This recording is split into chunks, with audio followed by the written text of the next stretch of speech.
Welcome to Man Does Tech, where I solve the problems you didn't even know you had. You're starting now? Check iOS and free at least 500 megabytes so updates can apply. Sign out any duplicate Apple ID in settings. This reduces account conflicts. Once done, connect the iPad to a reliable Wi-Fi network and plug into power. Weak signals cause verification failures. Next, open Settings, tap your name, then Password and Security. Prepare to enter your Apple ID password, and if prompted, a verification code from another trusted device. This first sweep removes the common early blockers. Now you move into the detailed fixes.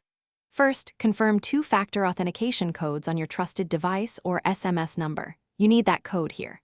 If verification still fails, reset network settings. Go to Settings, General, Transfer, or Reset, then Reset Network Settings.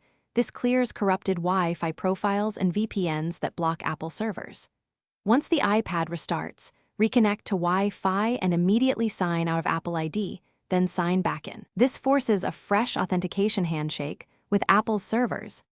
Finish by ensuring the iPad runs the latest iOS, open Settings, General, Software Update, and install any pending updates. Updates fix certificate and server issues. Then confirm there are no billing holds or security locks by signing into your Apple ID on a browser. Clear any alerts. After that, sign back into the device and test verification. If it still fails, force restart the iPad and try logging into your Apple ID from a desktop browser. This often reveals account flags that the device has. Thanks for watching. If you found this helpful, don't forget to like and subscribe.